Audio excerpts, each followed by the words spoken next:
Tonight on Elon Local News. North Carolina's gerrymandering, why it matters to you. STD rates on the rise, what you can do to stay safe on Elon's campus. And a look at a local antique shop selling hidden treasures. All that and more, Elon Local News starts right now. Live from the Jane and Brian Williams studio at Elon University School of Communications, you're watching Elon Local News. Good evening and thank you for tuning in to Elon Local News. I'm Grace Morris. And I'm Samantha Casamento. If you aren't happy with your class schedule, tonight is the last chance to make any changes. The drop add period began on August 27th but ends tonight at midnight. After tonight, you will be able to withdraw from classes, but you won't be able to add any new classes to your schedule. So take one last look at your classes and make sure you're happy with them. And today is Labor Day. While Elon students may have had class, cities all over the United States were celebrating the holiday with parades and barbecues. Labor Day is celebrated on the first Monday of September to honor the American labor movement and the contributions workers have made for our country. The holiday came about in the 1880s. The first state to make Labor Day an official public holiday was Oregon. And while many businesses in the United States are closed for the holiday, not everyone gets to enjoy the day off. Freshman Michaela Brady says although Elon held classes today, one of her professors had a different idea. I didn't have the first period class because my teacher actually canceled because she thought that we should respect the holiday. So I only have one class today, but I think that a lot of teachers should respect what actually happened and that we shouldn't have class. And what is more patriotic than voting? Elon Votes will have a table at College Coffee tomorrow to help students register. Students from out of state will need an absentee ballot to vote in the November 6th midterm elections. And for more information, stop by Phi Beta Kappa Commons across the street from McMichael at 940. You can also visit the Kernodle Center in upstairs Mosley 230 for help with your forms and free stamps to mail in your vote. You can celebrate Labor Day tonight in McCrary Theater with a concert by the Kruger Brothers. They're known for performing Americana folk and bluegrass music. The brothers will take the stage at 7 p.m. and tickets are $15 or free with a student ID. And midterm elections are on the horizon, but maybe not before North Carolina legislators redraw district maps. Our Brian Ray has everything you need to know about gerrymandering. Election Day is just 2 months away, but state legislators in North Carolina may have to redraw district maps before that. Gerrymandering is the drawing of political boundaries to group like-minded voters together, and is a problem in North Carolina. 3 judges ruled last Monday that the state's House map is unconstitutional by giving Republicans a greater voice than others in choosing representatives. For example, Greensboro is a heavily Democratic area, but is split in half by the 6th District and the 13th District. This makes it difficult for Democrats to control either district. Not only may legislators have to redraw district maps before the election, but the results from May's primary may also have to be scratched and revoted on in November. Right now, Republicans hold 10 of the state's 13 districts. A redrawn map may level out the playing field for Democrats. Brian Ray, Elon Local News. As of right now, the case has been passed to the Supreme Court to intervene. Black Student Success Week is a series of welcoming events for people of color, particularly African American students. This year's theme, In Living Color, represents all the contributions African Americans have given to Elon. The Assistant Director of the Center for Race, Ethnicity, and Diversity Education, Brandon Bell, says this campaign is important to show that African American history is not just in the past, but also in the present. Black Student Success Week just provides an opportunity for students of a similar racial background to connect about shared heritage, to connect about shared experiences, and to hopefully find an additional support group to help them navigate Elon. This week aims to set the tone for a full year of celebrating all students' accomplishments, particularly highlighting those from diverse backgrounds. The first event of this week is a game night in partnership with the National Pan-Hellenic Council on Wednesday. For more information on more Black Student Success Week events, you can visit elon.edu/CREDE. And over 250 organizations call Elon's campus their home. Every year, one event brings them all together, the Organization Fair. This year, the org fair looked a little different than usual as it took place on the first Friday of classes, which was August 31st, instead of 2 weeks after the beginning of classes like it has in past years. Another big change this year was not having sorority and fraternity tables at the event.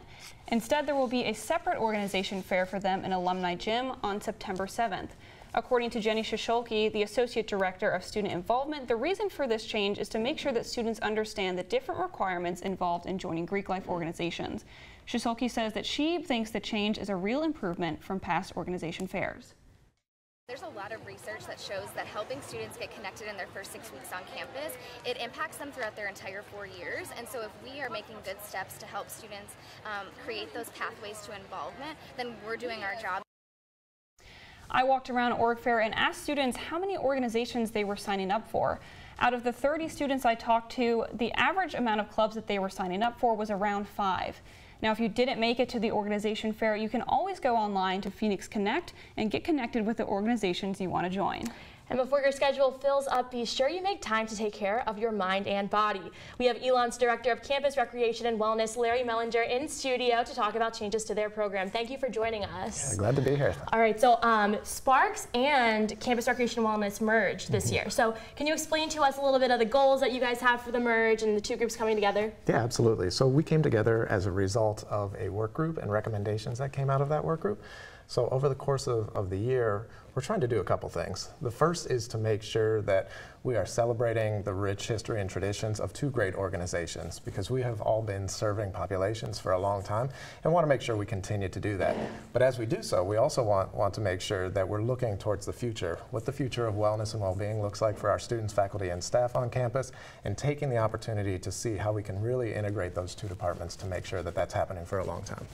That's great. And so what's your best advice for students who are struggling a little bit to find the balance between, wellness and physical and mental health? Yeah, absolutely. I think wellness looks different for everybody. So really taking the time to know what's important to you, to be able to prioritize, make sure that you know that academics and your life as a student is that top priority, but what are the things that are going to be able to support that?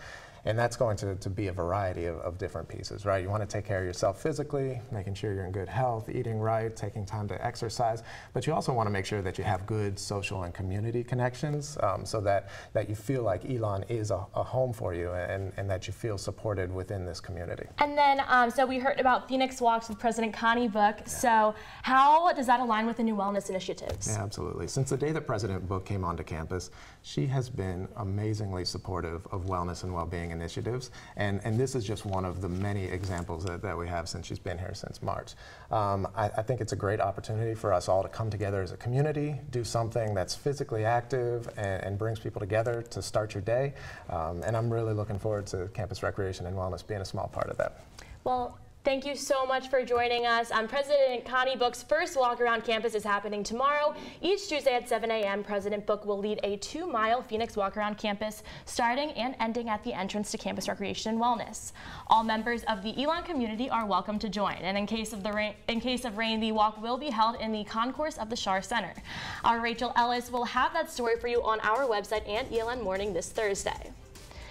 And Ian Baltudis is not your average mayor of Burlington. Our Selena Guevara has the story after the break. And new data alarming public health and medical professionals. Will have more on this after the break.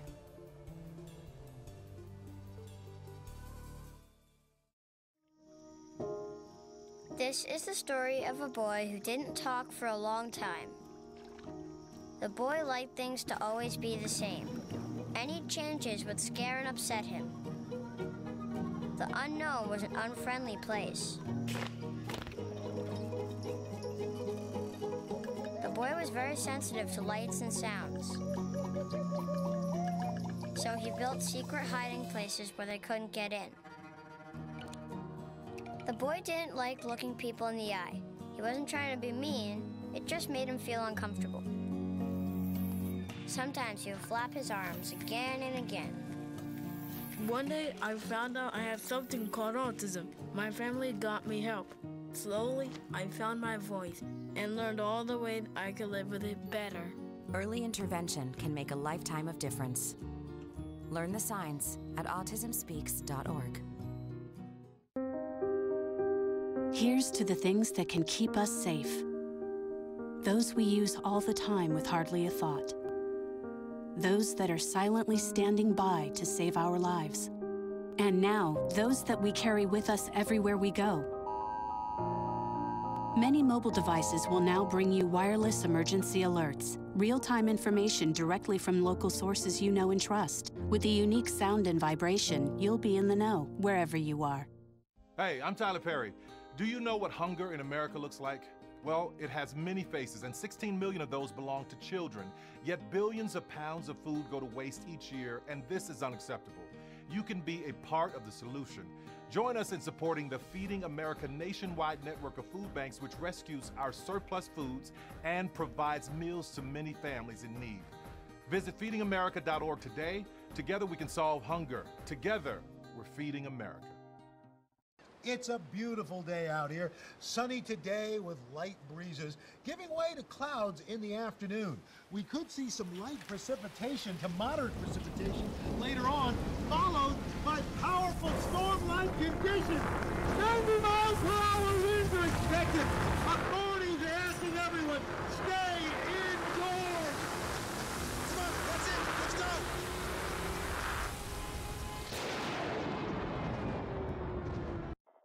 You're watching Elon Local News. According to the Centers for Disease Control and Prevention, reported cases of chlamydia, gonorrhea, and syphilis have increased annually over the last 4 years. The National Coalition of STD Directors has called on President Donald Trump to declare a public health crisis in America. Our Rachel Ellis is live in the studio with more on how this public issue is affecting Elon's campus. Thank you, Samantha and Grace. College is often a time when students are meeting new people and engaging in sexual activity. When students don't practice safe intercourse, there is always that risk of infection.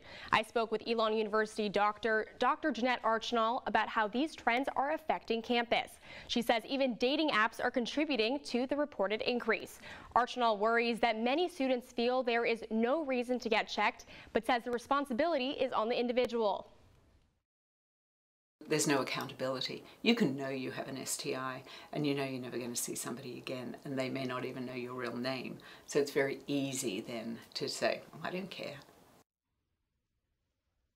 Dr. Archnall told me while more people are being tested and treated for STDs, specifically chlamydia, it all comes back to ignoring safe sex practices. One, people don't use condoms. And two, and it goes to why people don't use condoms, is complacency that everybody thinks these things can all be treated. And for students looking to get tested, Alamance Cares, a local group funded through Alamance Regional Hospital, comes to campus the first Thursday of every month. They test for both HIV and syphilis. And the health center also provides testing for gonorrhea and chlamydia for a $40 fee. For more information, check out Elon Campus Recreation and Wellness or the health center. Grace, back to you. Ian Baltudis is no ordinary politician. Between meetings, the Elon grad and mayor of Burlington keeps himself busy running his startup and brewing craft beer for fun. But he's also made time for another hobby. And after 3 years of training, he's seeing his childhood dreams take off. Shift our dollars from that intersection. As mayor of Burlington, Ian Baltudis is always pondering ways to improve the community. That's good. I think that's great planning. But even before he was mayor, young Baltudis always had his head in the clouds.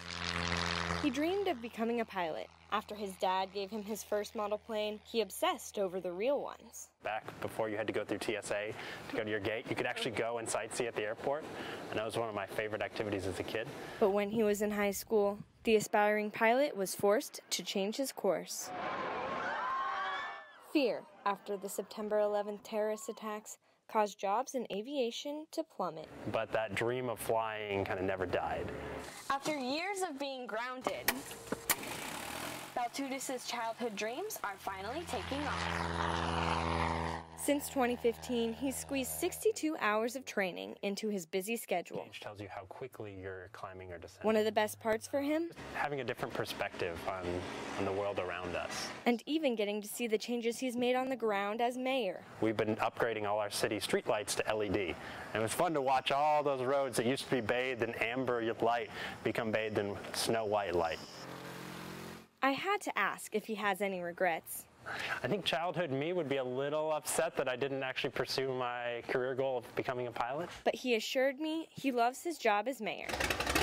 He enjoys flying as a hobby and hopes to see more airtime now that he's done with his training and is officially a licensed pilot. But it's not really done, because flying is a lifelong journey. There's always more skills that you can build, and there's always new places to fly to. In Burlington, And the challenges of being tall, always watching your head around these planes. Selena Guevara, The adventure has just begun. Elon Local News. Baltudis keeps professional ties with the aviation industry through his company, which provides materials to Boeing and SpaceX. And after the break, we will take a look at a local antique shop whose owner's story might surprise you. After the break, I'll let you know if we'll see any relief from the summer heat.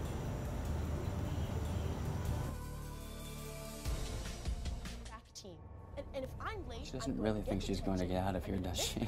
Be nice, she's new. Hello, is anyone there? Ugh! Wow. Even from our standards, you look awful. Oh, sweetie, what happened? Me? My friend Becky got to talk to this super cute boy, and I tried to act like I wasn't jealous, but I so totally was. And then out of nowhere, this concrete barrier just popped up. Or maybe it was a semi. You mean you were driving? Yeah. I mean, I know the whole eyes on the road thing, but this was a super important text. Maybe you have to know, Becky. Texting?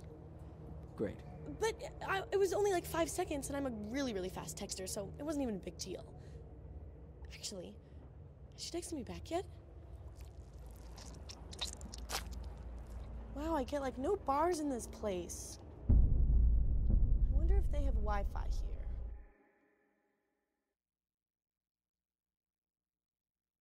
Hey, you. Yeah, you. Getting that college education? What are you gonna do? Graduate and take some office job? Be like everybody else? Or will you dare do something different? Like, be a teacher. You could be my teacher. You got the skills. The smarts? Yes, you. You could be the teacher I never forget. That would be cool. Does that corporate job even have recess? What are you gonna make of yourself? What are you gonna make of me?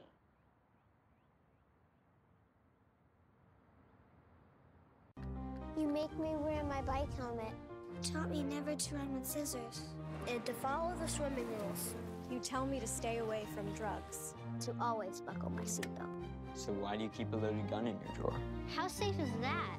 You asked them to follow some safety rules. Now they're asking you. In fact, they're counting on you. Never let your gun get into the wrong hands. Remember, always lock it up. Visit ncpc.org. So there you are, shuffling through a stack of resumes and you come to mine. This is it, first impression, my way in. But can my resume show you how I truly stand out? Like that I was studying, going to night school while working 2 jobs just to help my parents pay for groceries. Or being the first one to always step up. No, that's something you just can't put on paper. Look beyond the resume and discover new ways to develop great talent that is dedicated, hardworking, and determined like me.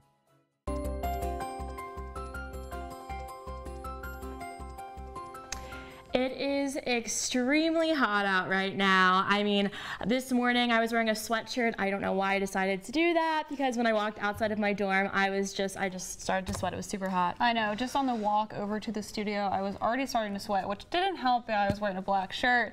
But still, it's also very humid outside though. Yeah. And we've been seeing a lot of these like afternoon showers. Yeah, and the thunder and lightning this weekend was insane. It was crazy. I was sitting outside and I saw this lightning and its clouds that kind of like spidered across the sky. I mean, it was incredible. I certainly saw that too. Well, there was a lot of flooding too in the parking lot, especially Global parking lot where I was parking. But thankfully we have Cami Banky live under the Oaks for the Phoenix 5-day forecast. Cami? Well, you're right, Samantha and Grace. It has been so hot out. There's really only 2 words to describe what it's been like these past few days. That would be hot and humid. It is a little bit cooler here under the Oaks with some of the cloud cover and under the shade, but it does look like we're going to see that mix of humid and hot at least throughout this week. So looking ahead at your Phoenix 5-day forecast, tomorrow we're going to see similar temperatures like today with a high of 90, and we're going to see that humidity again continue throughout the week. And with that humidity, it's going to feel 5 to 6 degrees hotter. So you want to make sure that you're hydrating frequently. And the same goes for Wednesday and Thursday, a high of 91 both days, sunny and with that humidity. To begin the weekend on Friday, partly sunny skies and also humid again with a high of 90 and a low of 69. And for Saturday, a chance of isolated storms and a little bit cooler but still humid with a high of 86 and a low of 68. Live out under the Oaks, I'm Cami Banky. Back to you guys in the studio. Thanks, Cami. Granddaddy's Antique Mall in Burlington is the biggest antique mall in the Carolinas. The business has been servicing Elon students and the surrounding community for 21 years. Our Megan Lind talked to the owner of about his unlikely career path and a passion for preserving history. When Tim Marco walks into work, he's stepping through history. When you were growing up, did you dream about owning the biggest antique mall? Never had any clue that I was going to be doing this at all whatsoever, no. Marco bought the 21-year-old business in 2010. The mall is the biggest of its kind in the Carolinas and brings in customers from around the world. Definitely a big difference between the two. Yes, but I've always had a love for history, so history kind of plays into this too. Why do you think it's important to preserve history? So we don't repeat it, so we don't make the same mistakes when it comes to bad history, like the war, like World War I, World War II. So we don't repeat it basically. And then learning, to me, history is just cool. What people used to go through. So you think there's a difference between maybe my generation and yours? Yeah. What are you guys going to collect? I mean, think about it. You start collecting stuff when you're probably 40 and you start having money to spend. Your house, the kids, everything's getting organized. And what are you going to collect? You usually collect what you can from your childhood. Your childhood's been disposable. What do you mean by disposable? Everything's meant to break. And if it breaks, we have no personal attachment to it. You have a lot of stuff that you're going to get from your parents that they got from their parents. I don't have a lot of that at my age, so I don't know if you guys do or not. But I mean, it's, how you used to get all the hand-me-downs from your parents. You'd have a hope chest with all the stuff in it. We don't do that anymore. For Marco, holding on to pieces from the past has a deeper value than the material. Money's like a secondary thing. If you can find something and get it back where it belongs. There was a lady that came in here a couple years ago and she found a quilt that her grandmother had made because her grandmother had quilted her handprint into it out of fabric, and it was her grandmother's, so she found that. So stuff like that's cool. Getting things back where they belong. I think a lot of people like antiques because they tell their own story. They do. What story do you hope people will tell about you at the end of your life? Honest. There's a lot of people in the antique and junk business that are sneaky. They make up stories about stuff so they can sell stuff, and I'm just honest. You do it for the people? Mostly, yeah. Megan Lynn, Elon Local News. Granddaddy's is located off exit 145 in Burlington and is open 7 days a week. Phoenix football kicked off their season over the weekend. We'll have highlights and reactions from the first game after the break.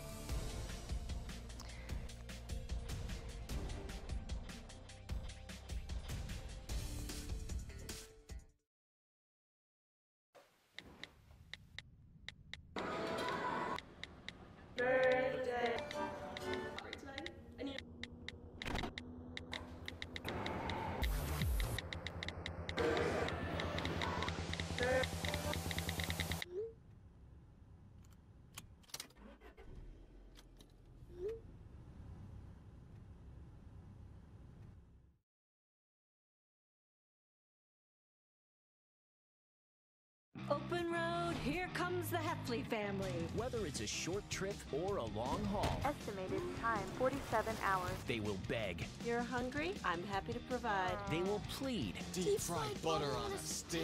But whatever you do, don't wimp out. Now you're talking. Make them buckle up. He can't hurt. Remember, safety first. Cheese curls second. Are you orange?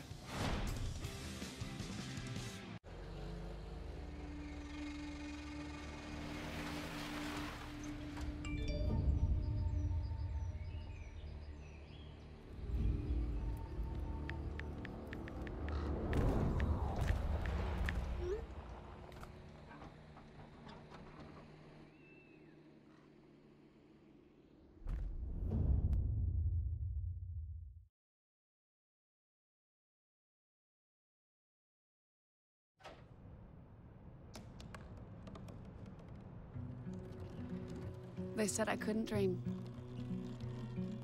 Called me a piece of trash and swore that's all I'd ever be.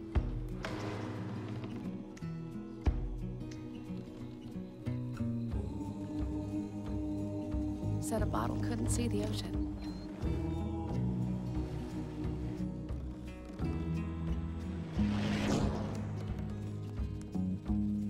Give up. Go back to the dumpster.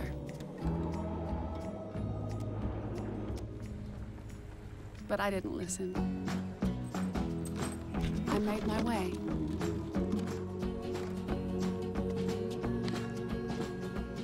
And now, I am what I've always wanted to be.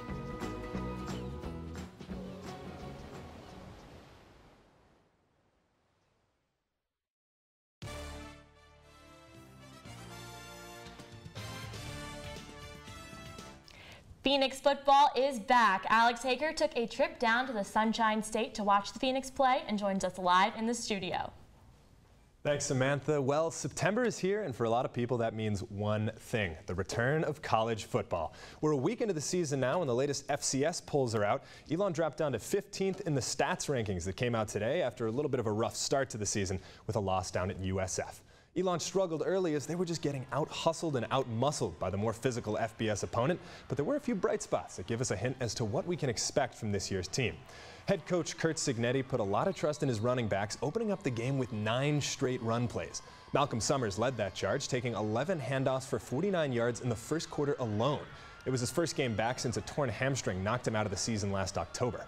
The backups got some time too. Breland Cyphers had some good touches, and true freshman Jalen Thomas got a chance to shine on the big stage, averaging over 9 yards a carry on 9 attempts. If he keeps it up, we should see lots of him later this fall. Cyphers and backup QB Jalen Green were responsible for Elon's pair of touchdowns, both of which came on the ground. And on the defensive side, senior linebacker Warren Messer was an intimidating presence in the middle, making 9 tackles. For the Bulls, grad transfer Blake Bennett absolutely went off in his first game in a USF jersey, passing for over 300 yards. It was a bit of a different story for Elon's quarterback Davis Cheek. He didn't have much of a chance to air it out in the face of South Florida's hard-nosed defense, but he was optimistic about Elon's chances going forward. There's good things to draw from this game for sure. It's not like it's just over and that's the end of our season, anything like that. Like, no, Elon football is going to be back, and we're going to be a lot better next week. So the biggest thing is get back to it.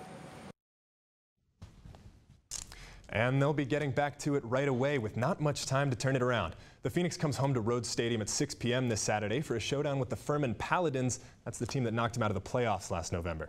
They're not the only team in action this week. Women's soccer takes on UNC Charlotte at 7 p.m. on Thursday. That one's over at Rudd Field. The volleyball team will look to continue their undefeated streak against an ACC opponent on Friday as they head to Wake Forest for a test against the Demon Deacons at 5. So the volleyball team has been on fire lately. I saw they played well at the Phoenix Classic. They did, and they're 7-0 now. That undefeated record is huge for them, and not only have they been winning, they have been dominating their opponents. They have won 21 sets this season, and they've only allowed their opponents to win 6. That's really good. I did play volleyball in high school, so that's pretty good. Yeah, and they have certainly given the Schar Center a fitting opening this fall. And with Wake Forest coming up, you got an ACC team on the schedule, but Wake Forest is not the best in the ACC, and there's a solid shot that we could see that volleyball team 10-0 this time next week. I love the volleyball team, and I'm so glad to hear that they're doing well, but what about Elon's other teams? How are they doing? Well, there's been a lot of success all over the sports spectrum for Elon. Just last night, Elon men's soccer had a huge win. They were up at Rutgers. They won 8-1, their biggest one in D1 program history, and Inigo Bronte, the new Spanish member of the team, had 3 goals in the first half alone. That earned him the CAA Player of the Week, and a shout out to the women's soccer team as well, who got, with a win over Richmond last night, their 300th victory in program history. That's great. Well, what can we look for this upcoming weekend for the football game? Well, I'm definitely going to have my eyes on Davis Cheek. Like I said earlier, he didn't really have much of a chance to air it out against USF, but if you remember last year in that first game against Toledo, he didn't necessarily play as well, and he didn't really start to shine until later in the season. So we're going to see him. He's a sophomore now. He's got the experience from last season. He'll be coming back to the field. We're going to see if he can put up ridiculous passing stats like he was last year. Well, that's great. Thank you so much for joining us, Alex. That's all the news we have for you today. Thank you for joining us. When we're not on air, make sure to follow us on all of our social media at Elon News Network. And check out our website, elonnewsnetwork.com, for the latest information. Have a great night, Elon.